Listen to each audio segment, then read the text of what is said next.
Hey guys, this is Dungeon Master Kenneth coming at you all with another guide to 5th edition D&D. The guide I'm bringing you to you all today is a bit of a multi-class option for you all to consider at your table, Roll20, or wherever you happen to play Dungeons & Dragons. Anyways, let's get down to business, shall we? The multi-class I'd like to take a look at is a very interesting and powerful one. That, of course, being a Paladin Sorcerer multi-class. First off, we're going to be taking 7 levels into Oathbreaker Paladin, as you can see already up there, for the Aura of Hate feature. Now, how Aura of Hate works is you and all allies within 10 feet of you, 30 feet at 18th level if you went straight Paladin, add your Charisma modifier to the damage of the weapon attacks, a minimum of +1. So if you have no Charisma modifier, you're still adding a +1.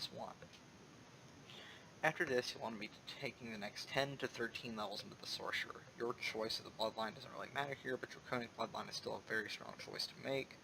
Another reason to start off as a Paladin is for heavy armor proficiency, which is quite honestly one of the many things that gets overlooked, is your armor proficiencies and your proficiencies in general. Now, a very strong option to consider, as you can see here on the sheet, is taking 11 levels into Sorcerer and the final 2 levels into either Hexblade Warlock or Fighter. Personally, I like the Hexblade Warlock, and you'll see why. It gives you the Hexblader feature, which allows your melee weapon to go off your Charisma modifier, and you can just refresh that once every long rest, as well as the Hexblade's Curse feature, which allows you to have a better crit window of a 19 or a 20, and allows you to add your proficiency modifier to your damage. Now, you might be wondering, why do I have Sorcerer as one of the classes for this build? Well, that's actually a fantastic question, and here's why. Sorcerer is in all actuality a very flexible class in 5th edition Dungeons & Dragons. With this build, most of your damage will indeed be coming from melee, but you still have plenty of options and things to do with your spell slots, namely utility spells like Shield of Faith, Haste, Protection from Energy, and most notably Glow of Invulnerability. And in my opinion, for this build to really start shine, you have 2 options at your disposal. Really 3. The first of which is just forget about Warlock and just go 7 levels Paladin, 13 levels Sorcerer. You have a lot more spell slots, you have up to 9th level spells to cast, and you get a lot better options. The second option being Paladin 10, Paladin 7, Sorcerer 10, and Warlock 3. Why this build is interesting is that you have access to a pack boon, but this is not the most effective build, and you'll see why here shortly. With this build, you're only a 14th level caster, and you will never have access to 8th level spell slots, nor can you learn any spells above 5th level. Okay, it's great if you want to use the 7th level Smite once per long rest. And the final option is the one we have here. Paladin 7, Sorcerer 11, and Warlock 2.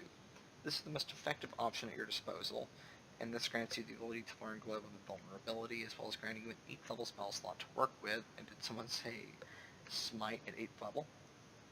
Alright, now that that's out of the way, what are the best spells and invocations that you should pick up for this build to work? Well, let's get the Warlock spells and invocations sorted first. And before we do that, we're going to go straight down to the Warlock. Okay. For Warlock, your spells are obviously going to be Eldritch Blast, and I do recommend Blade Ward as your second cantrip. After that, you should pick up the spells of Armor of Agathis, Shield, and Protection from Evil and Good, since Paladin can already learn Wrathful Smite. Your invocations are going to be Grasp of Hadar. This is another handy tip for you to close the distance and pull something towards you, since you're going to be mostly focused on melee. And Devil's Sight, and you'll see why. The race I went with this build is, of course, Human Variant, and the feat I took was Grey Weapon Master, and you'll see why here very shortly. Now, for the Sorcerer, you're an 11th level Sorcerer, so you have all of this, if it'll work here. All of this to work with. You have 11 sorcery points, you have your flexible casting, which you won't really be using. You have your meta magics, which I recommend Extended Spell, Quicken, Empowered Spell, and Heightened Spell, not Heightened Quickened. Heightened Spell, since you really won't be needing Quickened Spell. Your Sorcerer's Origin, again, I personally recommend Draconic because of the health that comes from Draconic Resilience and Elemental Affinity. For this, I just went with Fire, because Fireball. Alright, so why on earth did why did I pick Human Variant instead of another Charisma race? Well, the main reason is this build only has 3 abilities for improvements. Okay, so I'm kind of limited. Having Human Variant does give me a free feat, so I can focus heavily onto other skills. And I'm using a stat array that's not standard array, so I'm not as completely GIMP. The reason I picked Great Weapon Master is you'll see why. Aura of Hate allows me to add my Charisma modifier to my damage. Hex Warrior allows me to make my weapon entirely go off Charisma, to where the modifier to the damage in the first place is Charisma, which stacks on top of Aura of Hate. You stack that on top of Great Weapon Master, you have a plus 20 to your damage. That's not all.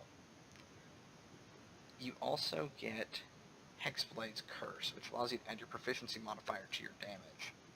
So you're effectively having a plus 26 modifier, and if you have a plus 2 weapon, that's a plus 28 modifier to your damage on one attack.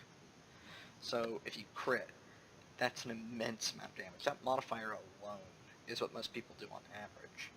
And for this, I recommend the Great Axe has the highest damage yield, but the Great Sword has the most damage consistency. So keep that in mind. The difference between a Great Sword and a Great Axe isn't that much. It's just one's more consistent than the other. But the modifier really helps this Great Axe. And again, you also got to factor in haste and the Paladin's extra attack, so you can do a lot of damage in one turn. Now, let's get to the spells. You might notice that I've got both the smites prepared, all that good stuff.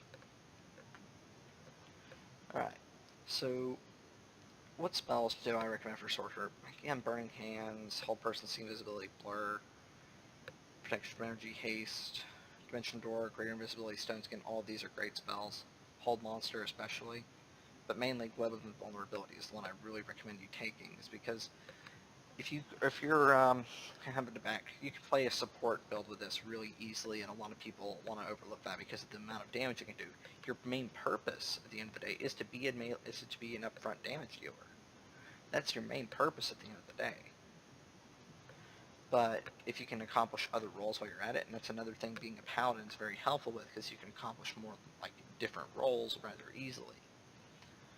But you'll notice that the health for this is pretty low, but then again, you also got this the culprit here of the Sorcerer. But even then, 243 health with the amount of things that you can give yourself and like buff resistances to, it's actually not that bad. Downside is you will need the diamond dust for Stone Skin. Alright, so all in all, should you play this build? I definitely recommend trying it. Gets a lot of things, and again, this build, as you can clearly see as well, presents a great deal of options on the table. If you need to deal area damage, just drop an 8th level Fireball. If you need to resist something, you have Stone Skin, Protection from Energy. If you need to sneak around, you got Greater Invisibility. You also have great utility spells like See Invisibility. You've got a lot of options at the table. And Eldritch Blast is by far one of your most used things to close the distance, because you have Grasp of Fedar, which will pull things towards you, and you're out and your melee combatants and your melee brethren. So, again, is this build worth it?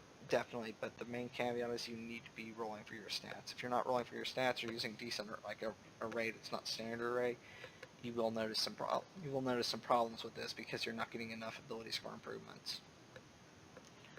And with that, I leave you guys with this build to think about. As always, feel free to like, comment, and subscribe, and if you're feeling up to it, go over and support me on Patreon and patronize me in a good way, of course. And I will be having a link to this video on the Nerdarchy website, so for those who go by and check that out, feel free to look it up. Alright, bye guys.